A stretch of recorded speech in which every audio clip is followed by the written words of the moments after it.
करते हैं और कब तक करते नाम के लिए रहेंगे? आप लोग मेरा बोलते हैं। सभी से बार उनका बार कोई यही अस्तित्व सवाल नहीं है, होता है नाम कि फालतू मुद्दे के पर बात नाम नहीं होती कहते है, हैं। एक दूसरे पर ब्लेम गेम खेलना आप लोग शुरू कर देते हैं, एक दूसरे की सुनते नहीं है, सवाल सुनते नहीं, जवाब देना शुरू कर देते हैं। ऐसे में क्या जवाब दीजिएगा जब आप सवाल ही नहीं सुनेंगे? और आप लोग जो चर्चा करेंगे एक दूसरे की बात को काटकर, वो जनता के बीच क्या पहुंचेगी और क्या वो समझेंगे? बहुत बड़ा सवाल है।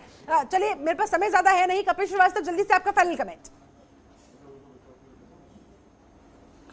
जी, मेरा फाइनल कमेंट ये है कि अगर पुलिस की कार्यप्रणाली बहुत अच्छी है तो मुझे सिर्फ एक बात बता दीजिए, यही पुलिस वहाँ पे थी ना जो दलित बिटिया को 2:30 बजे रात में फुकवा तपवा दी थी, और यही प्रशांत जी एडीजी थे जिन्होंने कहा था कि उसके साथ बलात्कार नहीं है। सिपाही ने आरोप पत्र लगाया, लखनऊ में भी यही पुलिस थी। सोच लीजिए कि सरकार क्या करती है, सरकार की जब एनकाउंटर किया गया तो लखनऊ में भी यही पुलिस थी। उनको तो गुड वर्क करना चाहिए कि एक हिंदू बेटी को ब्रेक क्यों नहीं दे दिया। प्रशासन साहब ताली बजाइए, आपके जैसे लोग ताली बजाने के लिए पैदा हुए सरकार के हरकत को।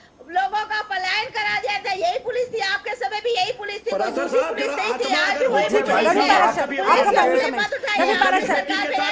कपिल श्रीवास्तव को छोड़ दीजिए सर, इस मसले पर आगे आप ये मामला कहाँ जाते हुए देखते हैं, और इस मामले का किस हद तक देश की जनता पर असर पड़ेगा, माहौल पर असर पड़ेगा। रवि पारा वही सर, पहले पुलिस समय है जो कल थी, वो आज भी है। राख लीजिएगा, रात में नींद नहीं आएगी आपको। आपके आपकी नेताओं आत्मा एक एक को करके धिक्कारेगी। प्लीज प्लीज आपके कपिल श्रीवास्तव, आई एम नेताओं को रिक्वेस्टिंग सुन यू लीजिए वन भाई, आप सेकंड अधिवक्ता हैं। आपकी आत्मा कोर्ट आपको रूम में जज धिक्कारेगी, आपको फटकार के पराक्रम भगा देता होगा अगर इस रात तरीके में से आप आपको बात नींद करते नहीं हो। आएगी। सुनिए, बात सुनिए।